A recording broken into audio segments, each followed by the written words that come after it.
सियालकोट से ताल्लुक रखने वाला एक जुबान दराज बनारसी ठग इस डटाई के साथ झूठ बोलते हैं। तो उनकी खवातीन की वीडियोस भिजवाई गई कि हमारा पाला किन बेजर्फ और कम जर्फ मुखालिफिन से पड़ा है, इसलिए कि जर्फ वाला मर्द की तरफ उंगली उठाता है, किसी के घर की औरत की तरफ उंगली नहीं उठाता। और अस्सलाम वालेकुम नाज़रीन किराम, आप ये वीडियो देखिए फिर इस पर डिटेल में बात करते हैं। इमरान खान हकीकत रहेगा।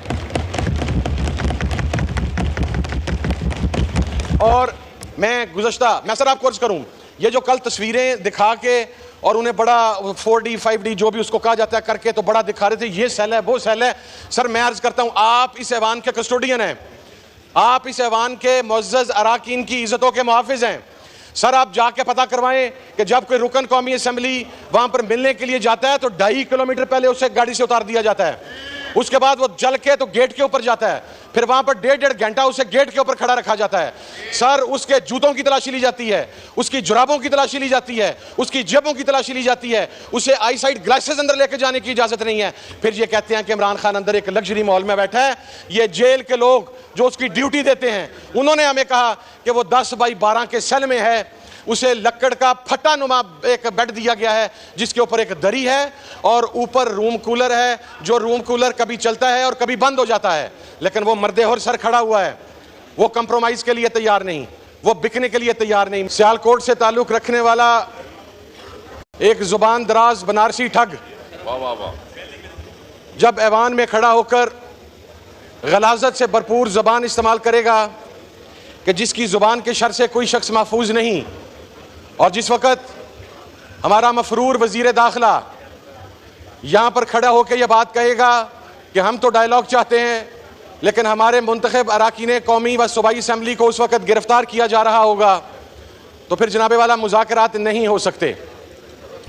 मैं जनरल ज़िया साहब का वक़्त तो मैंने नहीं देखा, लेकिन जनरल मुशर्रफ का दौर था, मेरे वालिद इसी ऐवान के मेंबर थे, हम अपोजिशन में थे, मैंने उनका जबरो सितम तो देखा, लेकिन उस जबरो सितम में भी ये सलूक रवा नहीं रखा गया कि चादर और चार दीवारी के तकद्दुस को जिस तरीके से निगरान हुकूमत के टाइम पे और मौजूदा दौर में पामाल किया जा रहा है, ये शायद परवेज़ मुशर्रफ के टाइम पर भी नहीं था। जनाबे वाला ये किया गया कि लोगों को उनकी खवातीन की वीडियोस भिजवाई गई, उनके घरों के बुजुर्गों की वीडियोस भिजवाई गई, उनके बच्चों की वीडियोस भिजवाई गई, और फिर उनसे कहा गया कि तुम इमरान खान से अपनी वफादारी बदलो। वो हमारे तकरीबन सारे वजीर ही मफरूर हैं कौमी असम्बली से। ये भी शायद पहली मरतबा ही है कि उस दिन से लेकर आज के दिन तक अगर आते भी हैं तो शायद किसी को सिर्फ शक्ल दिखाने के लिए। लेकिन वजीर मौसूफ ने फरमाया कि साइफर के ऊपर इमरान खान ने गद्दारी कर दी। उनकी जो पंजाब की वजीर आला हैं वो तो कहती थी कि साइफर है ही नहीं, साइफर एक कागज़ का टुकड़ा है, साइफर एक ड्रामा है।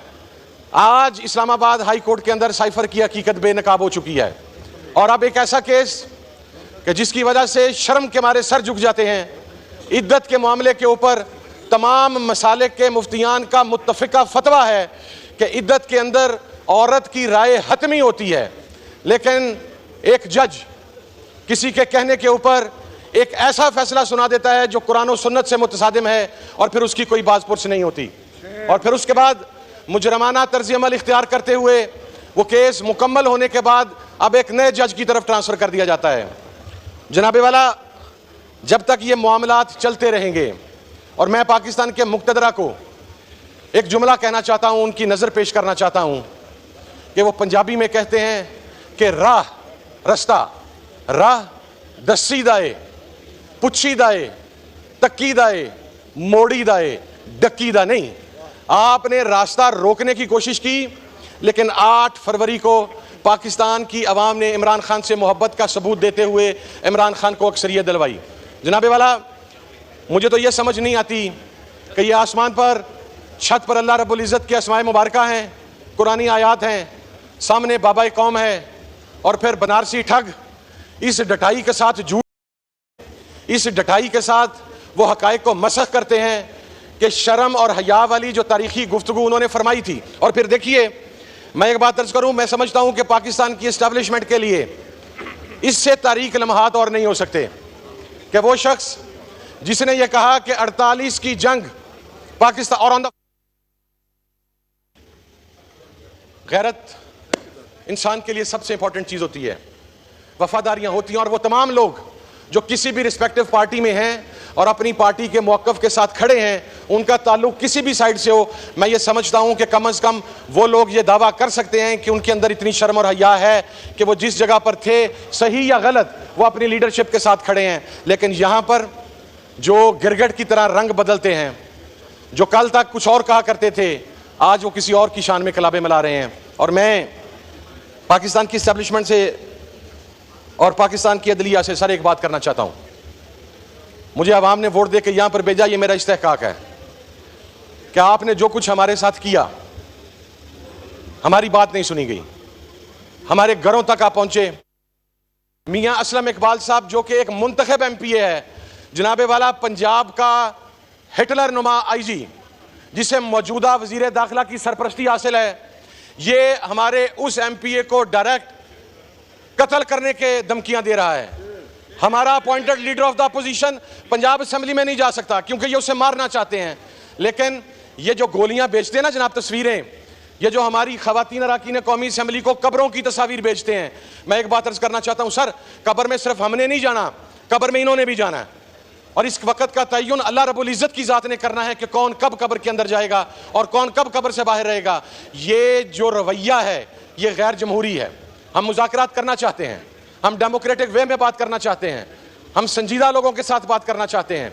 लेकिन अगर आप इस सियासी इंतकाम को जिंदा रखते हुए ये समझते हैं कि ये मुज़ाकरात होंगे, तो फिर जनाबे वाला ये मुज़ाकरात किसी सूरत के अंदर नहीं होंगे। इसलिए कि हम अब देखिए सर, मैं आपको अर्ज करूं, उमर सरफराज चीमा, क्या कसूर है सर उसका? चंद दिन के लिए पंजाब का गवर्नर है, उसने अपना ज़मीर नहीं बेचा, उसने अपने ज़मीर का सौदा नहीं किया। वो सर दोनों बाजुओं से पैरालाइज हो चुका है तकरीबन, उस शख्स का अपेंडिक्स का ऑपरेशन सर। और सर डॉक्टर यास्मीन राशिद का क्या कसूर है? कैंसर सर्वाइवर है सर। वो बच्चियां, आलिया, हमजा, दीगर तमाम बच्चियां, सर शर्म आती है, शर्म से सर झुक जाते हैं कि हमारा पाला किन बेजर्फ और कम जर्फ मुखालिफिन से पड़ा है।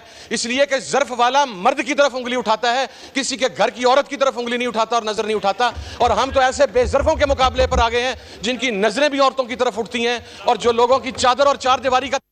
नाज़रीन कराम, आपने वीडियो देखी पाकिस्तान तहरीक इंसाफ के शेर कहूँ मैं क्या कहूँ, हामिद रज़ा ने आज ख्वाजा आसिफ को छट्टी का दूध मेरे ख्याल से याद दिला दिया है। उसके हवाले से कौमी असम्बली में इंतहाई सख्त जुमले इस्तेमाल किए गए, काफ़ी मरतबा उनकी आवाज़ को म्यूट किया गया।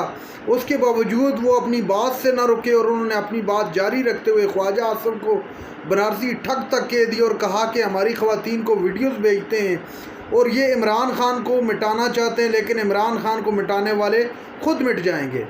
नाज़रीन कराम, उनका मज़ीद कहना था कि अगर यही हालात रहे तो मुल्क के अंदर एक गैर हिजानी सी सूरत जो पहले है वो मज़ीद उसमें इजाफ़ा होगा। मुज़ाकरात इनसे नहीं हो सकते चूँकि इनके पास इख्तियार ही नहीं है। नाज़रीन कराम, ये थी आज की हमारी वीडियो। चैनल पर जो नए चैनल को सब्सक्राइब करने के लिए वीडियो तक के लिए अल्लाह हाफ़िज़।